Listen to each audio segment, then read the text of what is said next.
그 민주당 탈당하겠다 얘기한 김영주 의원 같은 경우는 점수를 공개하라 이렇게 지금 얘기한 상황인데요. 그렇죠.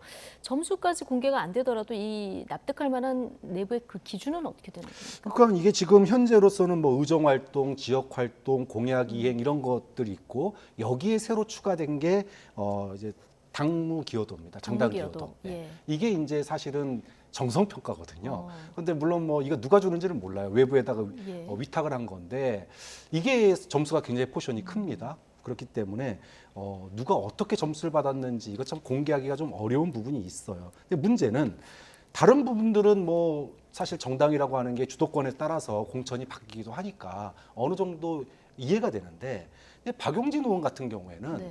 당에서 어떤 과가 있는지 모르겠지만 과거에 유치원 3법이라고 하는 큰 공이 있거든요. 그렇죠. 그럼 공으로서 과를 충분히 커버할 수 있는 공인데도 불구하고 하위 10%를 받았다. 자, 이렇게 되면 이 평가가 정말로 공정하게 객관적으로 부여된 거냐라고 하는 평가가 뭐 친문이 아닌 사실은 이제 박용진 의원 같은 경우에는 우리가 흔히 얘기하는 그 홀로선 정치인이잖아요. 네. 그렇기 때문에 이 박용진 의원이 하위 10%에 들어갔다라고 하는 거를 어떻게 당원과 국민들에게 납득시킬 수 있겠느냐. 좀 이런 점이 좀 박용진 의원이 재심 청구를 했는데 좀 민주당 지도부가 이 부분은 좀 다시 한번 고민해 봐야 될 옥석을 좀 가려야 될 그런 부분 아닌가 생각이 듭니다. 예.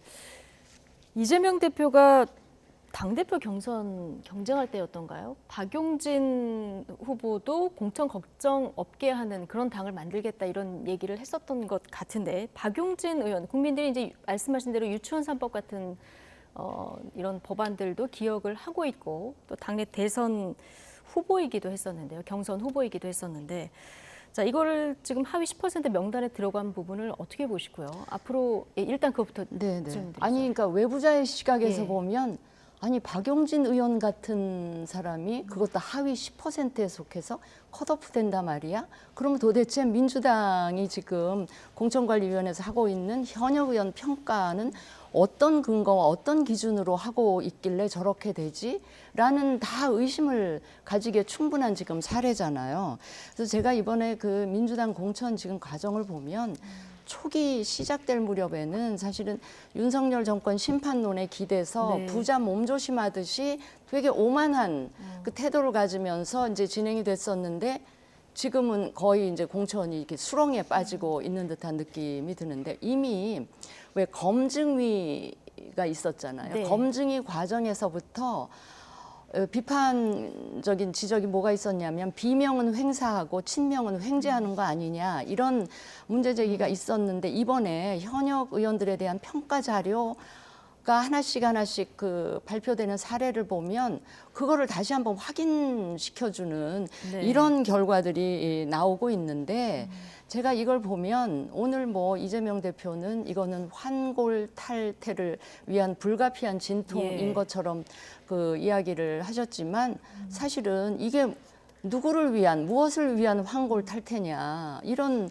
그 문제 제기를 할 수밖에 없는 게 지금 사실은 제가 보기에는 이재명에 의한 이재명을 위한 환골 탈퇴에 불과한 거 아니냐. 네. 한마디로 말씀드리면 이재명 사당화를 염두에 둔 이런 식의 이 과정이 아닌가 그런 그 생각이 드는데 네. 하여튼 그 지금 민주당의 경우는 전가의 보도처럼 내세우는 이 시스템 공천을 당 대표나 당 지도부가 앞장서서 이거를 무력화시키고 있는 것 같아요. 뭐 여기서 지금 다 말씀을 드리자면 너무 예. 여러 가지가 있는데 뭐 여론조사 출처불명의 여론조사가 막 진행이 되고 그러니까요. 있고 예. 또 제가요 지금 민주당 공천 상황을 관통하고 있는 키워드는 바로 이재명이라고 봅니다. 하나는 이재명 그 딜레마죠. 왜냐하면 네. 이재명 대표도 후보니까 이재명 후보한테 기준을 맞추다 보니까 민주당은 공천 심사의 허들이 굉장히 낮아요.